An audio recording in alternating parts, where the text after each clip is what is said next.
আসসালামু আলাইকুম প্রিয় বন্ধুরা, ফেসবুক এবং ইউটিউব থেকে আজকের ভিডিও যারা দেখছেন সবাইকে আন্তরিক শুভেচ্ছা এবং ধন্যবাদ। আজকে আমরা বরাবরের মতোই বিগত সালের এসে যাওয়া চাকরির পরীক্ষায় যে গুরুত্বপূর্ণ প্রশ্নগুলো পার্টস অফ স্পিচের উপরে ভিত্তি করে কিছু গুরুত্বপূর্ণ প্রশ্ন আমরা সমাধান করব। প্রথম প্রশ্নটা আসছিল আপনার হচ্ছে বিইউপি বিজনেস স্টাডিজ 2022 সালে এই প্রশ্নটা আসছিল। এই প্রশ্নটা হচ্ছে আই কেম অন সানডে। আমি সানডে রবিবারে আমি এসেছিলাম। আই কেম অন সানডে জানতে চাওয়া হয়েছে সানডে কোন পার্টস অফ স্পিচ। এখন দেখেন কেম হচ্ছে ভার্ব, আমি এসেছিলাম। তো আমি এসেছিলাম কখন, কিভাবে, কোথায় আমি এসেছিলাম, সেইটা হচ্ছে সানডের সাথে কেইমের একটা সম্পর্ক আছে, ভার্বের একটা সম্পর্ক আছে। ভার্বটাকে বর্ণনা করছে Sunday. I came on Sunday, আমি এসেছিলাম কখন, মানে ভার্ব সম্পর্কে অতিরিক্ত তথ্য দিছে যে সানডেতে আমি এসেছিলাম এতটুকু বললে চলে। আই কেম আমি এসেছিলাম, কিন্তু আমি এসেছিলাম কখন আরো অতিরিক্ত তথ্য দিছে আসা সম্পর্কে, যে সানডেতে আমি এসেছিলাম। সো সানডে ভার্ব সম্পর্কে অতিরিক্ত তথ্য যদি কেউ দেয় সেটা হবে অ্যাডভার্ব। সেই সূত্রে সানডে হচ্ছে একটা অ্যাডভার্ব। দুই নম্বর প্রশ্নটা আসছিল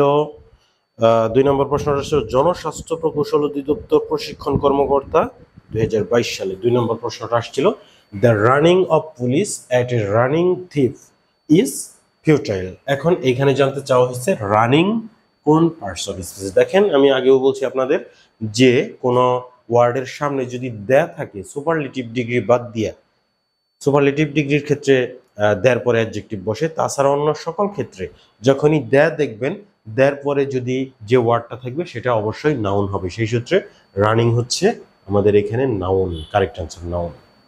3 নম্বর প্রশ্ন আসছিল পররাষ্ট্র মন্ত্রণালয় সহকারী সাইবার কর্মকর্তা 2022 সালে আসছিল। 3 নম্বর প্রশ্ন ভেগারলি। ভেগারলি এইটা কোন পার্টস অফ স্পিচ। ভেগারলি শেষে এলওয়াই আছে, আমরা সরাসরি অনেকেই হয়তো বা অ্যাডভার্ব অ্যান্সার করে দেব, কিন্তু মনে রাখতে হবে ভেগারলি মানে লাস্টে এলওয়াই থাকলে অধিকাংশ সময় ম্যাক্সিমাম টাইমে এগুলো অ্যাডভার্ব হয়, কিন্তু কিছু কিছু ওয়ার্ড আছে, কয়েকটা, খুব বেশি না, আপনারা মুখস্থ করে নিতে পারবেন। কয়েকটা ওয়ার্ডের শেষে যদি এলওয়াই থাকে সেগুলো কিন্তু অ্যাডভার্ব না হয়ে অ্যাডজেক্টিভ হয়। এই ভেগারলি তাদের মধ্যে একটা, ভেগারলি অ্যাডজেক্টিভ। এরকম আরো অনেক আছে, কয়েকটা আছে, ফাদারলি, মাদারলি, ব্রাদারলি, সিস্টারলি, এরকম। আর ফ্রেন্ডলি একটা আছে, ফ্রেন্ডলি আপনারা এখন দেখলেন, বিগারলি, আর একটা আছে লাভলি। এই কয়েকটা ওয়ার্ড আপনারা মনে রাখবেন যে এলওয়াই থাকা সত্ত্বেও এগুলো অ্যাডভার্ব না, এগুলো অ্যাডজেক্টিভ, মানে এটা ব্যতিক্রম। 4 নম্বর প্রশ্ন আসছিল বন অধিদপ্তরের বিভিন্ন পদে আসছিল 2022 সালে। প্রশ্নটা ওয়াজ হি হার্ট ব্যাড, সে কি খুব মারাত্মকভাবে মানে খুব খারাপভাবে সে আহত হয়েছিল। হার্ট, ওয়াজ হি হার্ট ব্যাড, ব্যাড কোন পার্টস অফ স্পিচ সেটা আমরা জানবো। ওয়াজ হি হার্ট, হার্ট হচ্ছে আঘাতপ্রাপ্ত, সে কি খারাপভাবে আঘাতপ্রাপ্ত হয়েছিল, এই প্রশ্নটা এখানে করা হয়েছে। এখন দেখেন ওয়াজ হি হার্ট, হার্ট কি, হার্ট হচ্ছে একটা অ্যাডজেক্টিভ। ওয়াজ হি হার্ট, সে কি আঘাতপ্রাপ্ত ব্যাড খারাপভাবে, তাহলে আঘাতপ্রাপ্তটা কিভাবে সে হয়েছে, খারাপভাবে, খুব বেশি খারাপভাবে। তাহলে এই যে হার্ট, হার্ট হয়েছিল, সে আঘাতপ্রাপ্ত হয়েছিল কিভাবে সেটা বর্ণনা করছে যে ব্যাড, ভেরি ব্যাড, মানে খুব খারাপভাবে। তাহলে এই যে এই হার্ট অ্যাডজেক্টিভকে বর্ণনা করছে, হার্ট অ্যাডজেক্টিভ, এটাকে বর্ণনা করছে bad.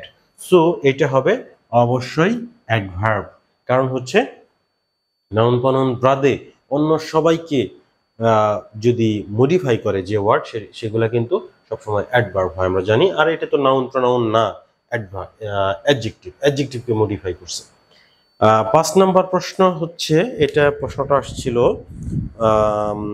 Controller general defence finance, এখানে আসছিল প্রশ্নটা 2022 সালে। The book was neither well written নর ইন্টারেস্টিং। এখানে ওয়েল শব্দটা কোন পার্টস অফ স্পিচ, বইটা না ভালোভাবে লেখা হয়েছে না মজাদার, মানে বইয়ে কোনো রস নাই, পড়ার জন্য পড়ার আগ্রহ জাগে না, এরকম আর কি। তো ওয়েল রিটেন, ওয়েল কোন পার্টস অফ স্পিচ, রিটেন কিন্তু অ্যাডজেক্টিভ। রিটেন শব্দের অর্থ হচ্ছে লিখিত, মানে একটা জিনিস আপনি কাগজে লিখিত অবস্থায় আছে, লিখিত মানে লেখা, এটা যদি আপনি হচ্ছে নাউন ধরেন লেখা, আবার হচ্ছে লেখা মানে ওই কাজটা করা, সেটা যদি ভার্ব ধরেন, এটা হচ্ছে লিখিত, এটা অ্যাডজেক্টিভ মানে লিখিত অবস্থায় আছে। বলেন যে দুষ্গুণ অবস্থার সংখ্যা পরিমাণ, এটা অবস্থা, লিখিত মানে লিখিত অবস্থায় আছে, তাহলে রিটেন হচ্ছে লিখিত, এটা অ্যাডজেক্টিভ। এখন দেখেন আপনি ওয়েল রিটেন, ওয়েল রিটেন ভালোভাবে, খুব ভালোভাবে লিখিত, সুন্দরভাবে লিখিত, তাহলে ওয়েল রিটেন, ওয়েলটা কি হবে তাহলে? রিটেন অ্যাডজেক্টিভ সম্পর্কে অতিরিক্ত তথ্য দিছে ওয়েল, ভালোভাবে লিখিত, তাহলে অবশ্যই এটা অ্যাডভার্ব হবে। এটাই হচ্ছে কারেক্ট আনসার এখানে। আজকে আপনারা যে সেন্টেন্সগুলো দেখলেন, বিগত সালের প্রশ্নগুলো দেখলেন, এর মধ্যে থেকে যদি আপনারা বুঝতে কোথাও কোনো সমস্যা হয় কোনো একটা প্রশ্নে, আপনারা কমেন্ট করে জানাবেন, লাইভ ক্লাসে আমরা সমাধান করব। আজকের ভিডিও আপনাদের যদি ভালো লাগে লাইক কমেন্ট শেয়ার করেন, ফেসবুক এবং ইউটিউব থেকে ফলো এবং সাবস্ক্রাইব করেন। খুব শীঘ্রই আপনাদের সাথে আরও একটা ভিডিওতে দেখা হবে। Thanks for watching this video. আল্লাহ হাফেজ।